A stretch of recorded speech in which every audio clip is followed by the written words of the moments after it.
El feminismo actual lleva tras de sí muchísima propaganda y medias verdades. Como no quiero que este vídeo sea extremadamente largo, voy a limitarme a hablar solo de un par de puntos, y más adelante, si os interesa, iré haciendo más vídeos sobre el tema. Para empezar, ¿qué quieren las feministas? Uno de los principales reclamos es la igualdad de sueldo. Parece lógico, ¿no? Mismo trabajo, mismo sueldo. El único problema es que eso ya lo tenemos. La famosa brecha salarial es un mito que ha sido desmentido una y otra vez, aunque las feministas siguen sin querer enterarse. Lo que hacen para calcular esto es utilizar la media de ingresos anuales de los hombres y la media de ingresos de las mujeres, independientemente del tipo de trabajo que tenga cada uno, o las horas extras que hagan. Así es como dicen que los hombres ganan algo más que las mujeres, pero ¿por el mismo trabajo? En absoluto. Eso es una flagrante mentira que han sabido explotar muy bien los políticos. ¿Cómo puede ser normal que las mujeres cobren un 24% menos que los hombres por igual trabajo? Y el pueblo, que se cree todo lo que le dicen como si fuera misa, no se lo cuestiona. Si los hombres eligen profesiones en las que los sueldos son más altos, como ingeniero electrónico, programador o director financiero, en mayor medida que las mujeres, ¿por qué hay que echarles a ellos la culpa? Las mujeres estamos en libertad de estudiar y trabajar en aquello que prefiramos. Y si voluntariamente no hemos decidido hacerlo, ¿por qué el feminismo demoniza a los hombres por ganar más? Trabajad vosotras en eso si tanto queréis sus sueldos y dejad de echarle la culpa al patriarcado. Pasemos ahora a un tema más complicado, y es la violencia de género. Pero, ¿qué es realmente esto? ¿Existió siempre? Ese término se creó en 1995, tras la Conferencia de Pekín impulsada por la ONU, y en España se implantó la ley correspondiente en el año 2004. Antes, la violencia era simplemente violencia, sin importar por parte del género que viniese. Pero tras esta ley contra la violencia de género, las agresiones cometidas por un hombre hacia su mujer, pareja o ex son catalogadas y penadas de forma distinta, como delito agravado, que el resto de agresiones o que si una mujer fuera la agresora. A pesar de esta diferencia que encontramos con el trato entre sexos ante la ley, aún dicen las feministas que las mujeres estamos oprimidas. Pues bien, voy a daros un dato curioso. Incluso aunque una mujer cometa exactamente el mismo crimen de maltrato a su pareja que un hombre, no se le va a aplicar el mismo castigo siguiendo esta ley. Por ejemplo, en 2010, un juez condenó por violencia de género a una mujer que había maltratado a su esposa, eran lesbianas, pero el gobierno no le dejó aplicar este artículo, puesto que no se trataba de un hombre, a pesar de que su comportamiento fuese el mismo que el de un maltratador. Como vemos, esta ley sirve para criminalizar al género masculino, convirtiéndolo en el malo de la película, haciéndole ver a la sociedad, y sobre todo a las mujeres, que los hombres son nuestros enemigos. Pero, desde el 2004, ¿ha conseguido algo esta ley? Veamos, en 2005 murieron 57 mujeres víctimas de la violencia de género, y 10 años después, en 2015, murieron 57 mujeres víctimas de la violencia de género.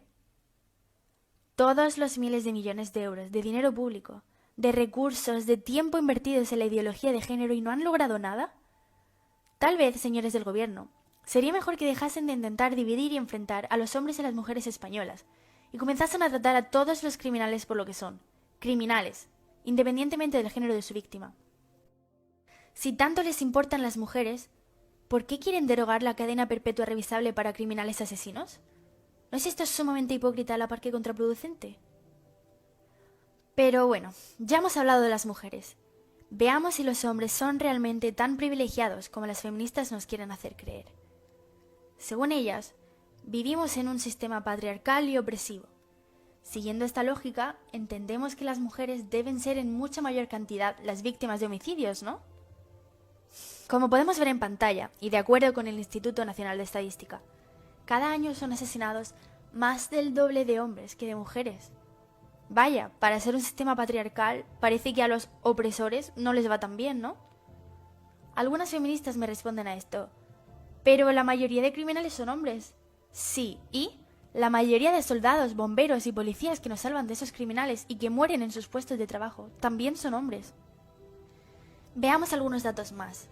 En 2016, de 3.569 suicidios, 2.662 fueron hombres, es decir, un 75% del total.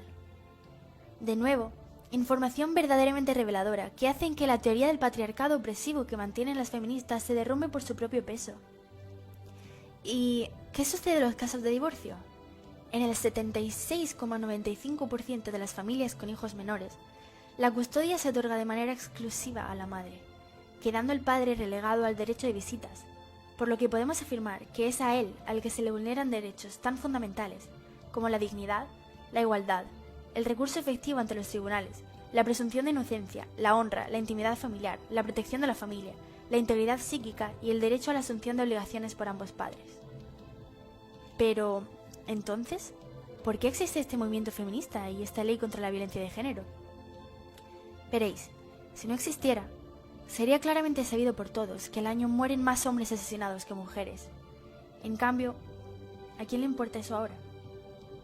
Nadie sale a la calle a protestar, ni a hacer huelgas por los miles de hombres asesinados, ni lo promocionan constantemente en los medios de comunicación, como sí hacen con las mujeres.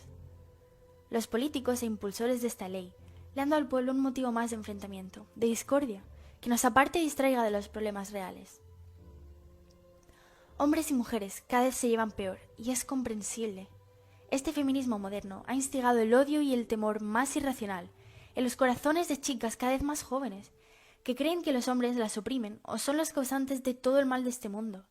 Y a los hombres los ha complejado, que ya no saben cómo actuar, puesto que todo está mal visto. Como he mencionado en anteriores vídeos, esto hace que la natalidad descienda aún más, siendo España uno de los países con menos nacimientos de toda la Unión Europea. Os voy a dejar una pequeña reflexión. Las feministas dicen que necesitamos esta ley, porque generalmente son hombres los que matan a mujeres. Bien, ¿y si os digo que el 43% de los asesinatos por violencia de género los cometen inmigrantes en España? ¿Por qué no las vemos protestando para endurecer las leyes de inmigración? ¿O para crear una ley contra la violencia de inmigrantes? No se han parado ni siquiera a pensarlo. Y si se lo planteases, enseguida te tacharían como mínimo de racista y fascista. ¿Entendéis la hipocresía del feminismo?